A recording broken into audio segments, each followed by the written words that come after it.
नमस्कार बच्चों, आप सभी का आपके अपने YouTube चैनल सॉफ्ट टॉक्स में स्वागत है। आज की इस वीडियो में मैं आप सभी बच्चों को, जो भी बच्चे जैक बोर्ड में क्लास 12 में आपको इकोनॉमिक्स का देखिए VBI सवाल करूंगा, जो आपके एग्जाम के लिए देखिए बहुत ही ज़्यादा इंपॉर्टेंट है, क्योंकि ये सारे के सारे सवाल आपके एग्जाम में पेपर में जाकर सीधे छपेंगे। इसलिए आप सभी बच्चे वीडियो को लास्ट जो दिखेगा। वीडियो पसंद आए तो ही आपको वीडियो को लाइक और शेयर करना है। तो चलिए वीडियो हम लोग शुरू करते हैं। तो ये रहा हमारा पहला सवाल जो आपके पेपर में सीधा छपेगा। क्वेश्चन नंबर 2 पढ़िएगा आप सभी बच्चे कि साझेदारी अधिनियम किस वर्ष लागू हुआ था, यानी in which year did the partnership act pass. तो याद रखिएगा, साझेदारी नियम अधिनियम जो हमारा पास हुआ था वो कब पास हुआ था, तो वो आपका पास हुआ था 1932 ईस्वी में। 1932 याद रखिएगा, ये आपके पेपर में डायरेक्ट छपेगा कि in which year did the partnership act pass, तो 1932। ठीक है, पहला जो नंबर सवाल है आप उसे खुद समझ सकते हैं कि बोला क्या गया है कि मेकिंग ऑफ पार्टनरशिप एग्रीमेंट, यानी साझेदारी अनुबंध बनाना है, ये अनिवार्य है, कंपलसरी है। अच्छे के आपका मन है नहीं बनाना, वो आप पे डिपेंड करता है। पार्टी के कारण पार्टी कंपलसरी, अंशतः अनिवार्य है, या फिर ऑल ऑफ द, ये सारे के सारे सही है। देखिए, कोई भी पार्टनरशिप करना वो आप पे डिपेंड करता है। ठीक है, तो वो ऐच्छिक सवाल होता है, यानी ऑप्शन नंबर बी इसका सही जवाब होगा। ये खुद आप समझ जाइएगा, लेकिन क्वेश्चन नंबर 2 इंपॉर्टेंट सवाल मार्क करिएगा। फिर अगला सवाल हमारा इंपॉर्टेंट टिक करिएगा आप लोग, क्वेश्चन नंबर 4। ठीक है, यहाँ बोला हुआ है कि स्थिर पूंजी खाता विधि के अंतर्गत साझेदारों के पूंजी खाते पर ब्याज जो क्रेडिट किया जाता है वो क्या होता है। ठीक है, यानी the interest on capital account of partner under fixed capital amount is to be credited to, किसके अकाउंट क्रेडिट किया जाता है, partners capital account, profit and loss account, interest account, या फिर पार्टनर्स करंट अकाउंट पे।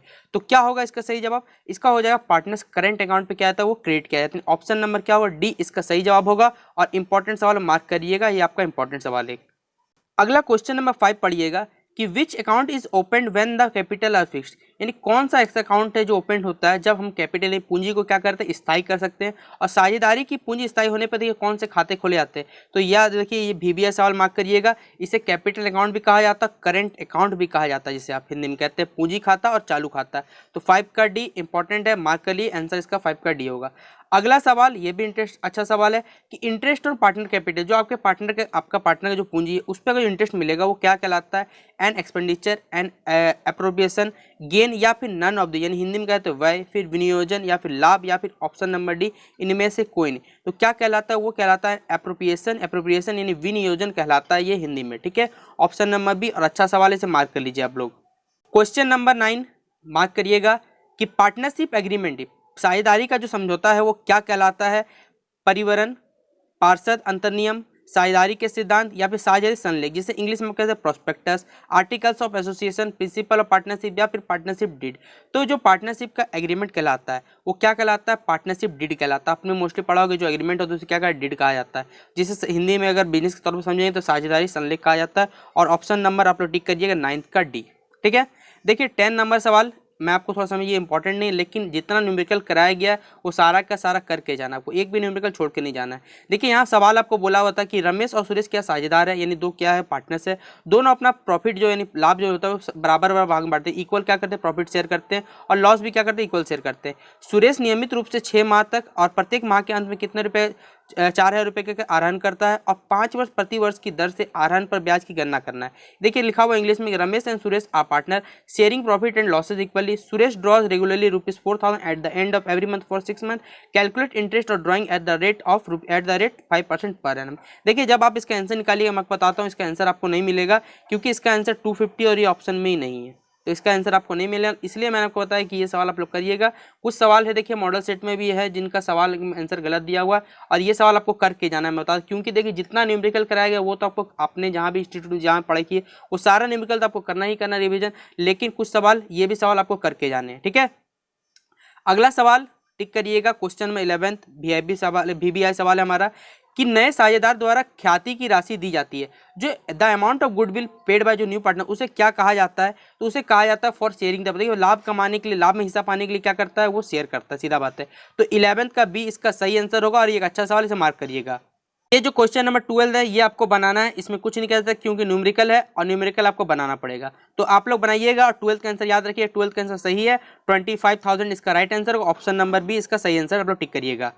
अगला सवाल है हमारा क्वेश्चन नंबर 13 कि what increase at the time of admission of a new partner. जब आपके बिजनेस या फिर किसी भी आप वर्क कर रहे हैं, जब वहां पर कोई नया पार्टनर ऐड हो जाता है तो क्या इंक्रीज हो जाता है, ठीक है, उसके एडमिशन के टाइम में। तो याद रखिएगा क्या इंक्रीज होगा, ना ही यहाँ पर आपको करंट लिएबिलिटीज दिया हुआ है, फिक्स्ड लिएबिलिटीज यानी स्थायी दायित्व, दोनों में से बोथ ऑफ द अबव कोई नहीं, या फिर option number D none of the above. तो देखिए यहाँ पर जो चारों ऑप्शन है ये आपको तीनों ऑप्शन जो गलत है, इसलिए इसका आंसर जो हो जाएगा, क्योंकि नए पार्टनर आपके लिए कोई इंक्रीज होगा नहीं, इसलिए नन ऑफ द अबव, इनमें से कोई नहीं इसका राइट आंसर हो जाएगा। अगला क्वेश्चन नंबर 19 देखिएगा आप लोग कि यदि चिट्ठी में ख्याति विद्यमान हो तो इसे क्रेडिट किया जाता है, यानी if goodwill is appearing in the balance sheet, अगर गुडविल को किस में अपेयर किया जाता है, बैलेंस शीट में, तो ये जो क्रेडिट होगा यानी इसे किसे क्रेडिट किया जाएगा, गेनिंग पार्टनर के अकाउंट में, रिटायरिंग पार्टनर, ऑल पार्टनर या फिर रिमेनिंग पार्टनर। तो याद रखिए इंपॉर्टेंट सवाल है, ये सारे के सारे पार्टनर्स में सभी साझेदारों में इसका आंसर होगा, और 19 का आप लोग टिक करिए, सी इंपॉर्टेंट सवाल टिक करिएगा। क्वेश्चन नंबर 20 ये भी बहुत अच्छा सवाल है कि अवकाश ग्रहण करने वाले साझेदार की देय राशि चिट्ठी में दिखाई जाती है। Amount due to retiring partner is shown in the balance sheet as this, liability, asset, capital या फिर लोन। देखिए ये इंपॉर्टेंट सवाल है, क्योंकि देखिए आप लोग फर्स्ट इसमें गलती करिएगा, तो जो अमाउंट ड्यू दिखाता है रिटायरिंग पार्टनर उसमें क्या दिखाया जाता है, आपको लोन के रूप में दिखाएगा, ऋण के रूप में। ऑप्शन नंबर क्या होगा, डी इसका सही जवाब होगा।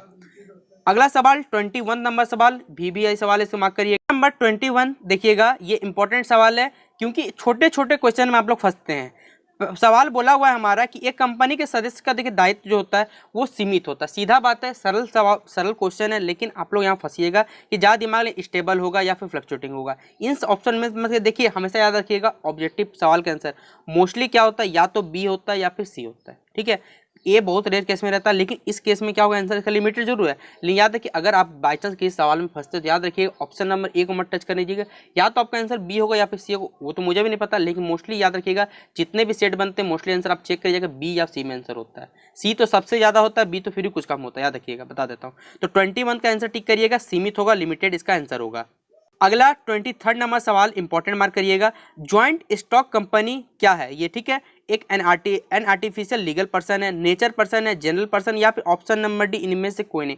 तो देखिए ज्वाइंट स्टॉक कंपनी क्या है, एक आर्टिफिशियल लीगल पर्सन यानी वैधानिक कृत्रिम व्यक्ति है। तो 23 का आप लोग ए टिक कर लीजिएगा, इंपॉर्टेंट सवाल है और इसका आंसर टिक करिएगा, ठीक है। अगला है हमारा 24 नंबर, अच्छा सवाल है, इंपॉर्टेंट सवाल है कि एक कंपनी के देखिए डैश होता है, एक कंपनी का सेपरेट लीगल एंटिटी होती है, परपेचुअल एग्जिस्टेंस होता है, लिमिटेड लिएबिलिटी होती है, या फिर ऑप्शन नंबर डी, ये सारे के सारे सही है। तो देखिए ये जो कथन है, ये कंपनी का देखिए सारा का सारा एक रूल होता है, ठीक है। इन सब पे कंपनी क्या करता है, वर्क करता है, काम करता है, इसलिए ऑप्शन नंबर डी इसका क्या होगा, सही जवाब होगा। देखिए क्वेश्चन नंबर 25 और 26 एक सवाल करिएगा, बाकी सब खत्म हो जाएगा, क्योंकि देखिए बोला कुछ नहीं, पढ़िए बस, हमारे समझ में आ जाएगा कि सार्वजनिक कंपनी में सदस्यों की न्यूनतम संख्या, एक सार्वजनिक मतलब होता है पब्लिक जॉब का कंपनी है, उसमें कम से कम कितने मेंबर, कितने आप सोच सकते हैं आप लोग। तो देखिए सीधा बात है कि एक ऑफिस है तो कम से कम 3 या 4 एम्प्लॉय में काम नहीं करेगा, हार्डली कितना एम्प्लॉय, कम से कम मतलब होता है, मिनिमम मतलब होता है ज़्यादा जितना सोच सकते हैं, तो कम से कम याद रखिए 7 एम्प्लॉय वहाँ पर हो सकते हैं। तो 25 का सी क्या हो जाएगा। और वहीं पर प्राइवेट फार्म है, तो देखिए प्राइवेट फार्म में सीधा बात है कि वहाँ पर वो अपने मन से लाएगा, अगर उसका ऑफिस चलेगा तो काम करेगा वरना नहीं करेगा। तो कम से कम याद रखिए जितने प्राइवेट कंपनी वहाँ पर मिनिमम कितने होते हैं, 2 मेंबर हो सकते हैं, क्योंकि एक तो ऑफिस मिलकर काम नहीं कर सकता, क्योंकि कितना भी कर ले प्राइवेट सेक्टर एक आदमी पे काम नहीं, इसलिए ये छोटा सवाल है, अच्छा सवाल है, मार्क मत करिए इंपॉर्टेंट, कोई दिक्कत नहीं, लेकिन अच्छा सवाल समझा, मैं आशा करता हूँ आपको समझा पाया हूँ। अगला सवाल है हमारा कि amount of calls in error, ठीक है, अदत्त या याचनाओं की राशि क्या होती है, याद रखिएगा इसे क्या किया जाता है, इसे किया जाता है अंश पूंजी में घटाई जाती है, यानी डिडक्टेड फ्रॉम शेयर कैपिटल, यानी ऑप्शन नंबर इसका बी टिक करिएगा और अच्छा सवाल इसे मार्क कर लीजिएगा आप लोग। क्वेश्चन नंबर 28 बहुत ही अच्छा सवाल है कि प्रति अंश आवेदन की राशि अंश के निर्गमन मूल्य से डैश से कम नहीं होनी चाहिए, कितना परसेंट देखिए यहाँ पे कम नहीं होना चाहिए, जो प्राइस रेस होना चाहिए, प्राइस का जो शेयर होना चाहिए वो याद रखिएगा वो 25% से कम नहीं होना चाहिए। ऑप्शन नंबर क्या होगा 28 का सी, और अच्छा सवाल इसे मार्क कर लीजिएगा। क्वेश्चन नंबर 30 अच्छा सवाल, इंपॉर्टेंट सवाल मार्क करिएगा कि balance of share for future account is shown in the balance sheet under the head, यानी स्थिति विवरण में अंश हरण के शेष को डैश शीर्षक के अंतर्गत दिखाया जाता है, share capital account, reserve and surplus, current liability या फिर नॉन करंट लिएबिलिटीज। तो इसका 30 का देखिए आंसर क्या हो जाएगा बच्चों, वो होगा शेयर कैपिटल अकाउंट, और ऑप्शन नंबर ये हमारा अंश पूंजी खाता में हो जाएगा, इसका जवाब हो जाएगा। अगला देखिए ये क्वेश्चन इंपॉर्टेंट नहीं है, लेकिन बस समझ जाइए कि कंपनी अधिनियम, ठीक है, के अनुसार न्यूनतम अनुदान की राशि कुल निगम का कितना निर्धारित की गई, देखिए कितना परसेंट आपका जो इशू है वो अमाउंट फिक्स किया हुआ है, तो याद रखिएगा वो किया गया 5%, कम से कम 5% आपको क्या हुआ फिक्स करना है, ठीक है। 31 का क्या करिए, ए इंपॉर्टेंट सवाल टिक करिएगा, ठीक है। अगला सवाल हमारा ये भी इंपॉर्टेंट सवाल है कि अंशों के हरण में यानी for future of share result in the direction of किसके रूप में घट जाती है, तो चुकता पूंजी, अधिकृत पूंजी, स्थायी पूंजी या फिर आरक्षित पूंजी, यानी paid up capital, authorise capital, fixed capital या फिर रिजर्व कैपिटल। तो इसका सही जवाब हो जाएगा होगा चुकता पूंजी यानी पेड अप कैपिटल, इसका राइट आंसर होगा। 34 नंबर सवाल आप लोग देखिएगा कि हरण किए गए अंश के पुनः निर्गमन पर दी गई छूट को डेबिट किया जाता है, यानी डिस्काउंट अलाउड ऑन द री issue of forfeited share is debit, किसके अकाउंट से रिव्यू किया जाता है, तो क्या होगा, इसका हो जाएगा अंश अपहरण खाते में, यानी इसे कहा जाता है share forfeited account. Option number B इसे टिक करिएगा, इंपॉर्टेंट सवाल। अगला सवाल देखिए, आप लोग खुद पढ़िए कि एक पब्लिक कंपनी है, उसमें मतलब अधिकतम पूछा गया, मैक्सिमम, मैंने मिनिमम बताया था कम से कम 7 और मैक्सिमम देखिए याद रखिएगा, आप कितना भी पूछ रखिए उससे क्या फर्क पड़ता है, जितना जरूरत है उतना आदमी रखिएगा ना, इसलिए इसका कोई फिक्स नंबर नहीं हो सकता, इसलिए इसका आंसर हो जाएगा 35 का सी। इंपॉर्टेंट सवाल नहीं है लेकिन आपको आंसर समझना चाहिए।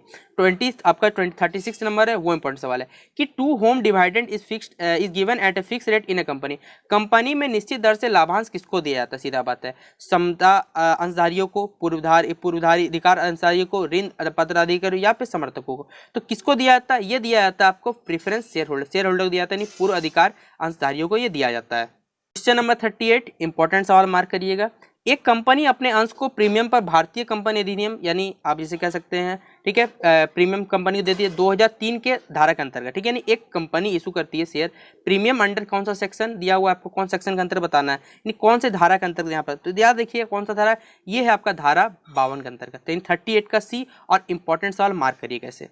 39 नंबर सवाल ये भी देखिए बच्चों बहुत इंपॉर्टेंट आपके एग्जाम संबंधी, क्योंकि देखिए आपको ये सब सवाल से आपको एक फायदा पता क्या, कि अगर आप सब्जेक्ट ऑब्जेक्टिव करते हैं तो कुछ सवाल आपके सब्जेक्टिव पूछेंगे, सब्जेक्टिव पर कुछ सवाल आपको ऑब्जेक्टिव से हल हो जाएगा, क्योंकि पूरी आपको मॉडल सेट से नहीं आने वाला, कुछ क्वेश्चन आपके एक्स्ट्रा आने वाले हैं जो बुक पार्ट से आएंगे, आपको पूरा सिलेबस है, उस सिलेबस से कुछ क्वेश्चन है, चाहे कितना भी कुछ एक्स्ट्रा पढ़ लीजिए, जितने आपको केस पर पढ़ना है, लेकिन कुछ एक्स्ट्रा सवाल करा उसको आप मार्क करते चलिएगा।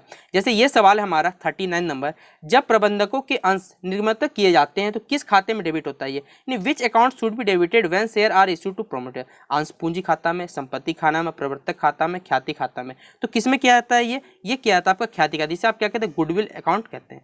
देखिए 40 नंबर आपको इंपॉर्टेंट नहीं करना, सही समझिए बोला क्या है कि an issue of share which is not at a public, एक इशू है शेयर का जो पब्लिक इशू नहीं है but offer to a selected, किसी खास किसी ग्रुप ऑफ पर्सन को सिलेक्ट किया जाता है, ठीक, ऑफर किया जाता है, तो ये कौन सा ऑफर कहलाएगा बताना, पब्लिक ऑफर कहलाएगा, प्राइवेट प्लेसमेंट ऑफ शेयर कहलाएगा, इनिशियल पब्लिक ऑफर कहलाएगा या फिर नन ऑफ दीज, तो क्या बताइए क्या कहलाएगा, सीधा बात है किसी को हम शेयर कर रहे हैं तो ये मेरा इच्छा है, यानी प्राइवेट प्लेसमेंट होगा कि नहीं होगा, अब शेयर ऑप्शन क्या है, ऑप्शन नंबर बी, तो 40 का 20 का इंपॉर्टेंट सवाल टिक करिएगा, उसका आंसर ये हो जाएगा।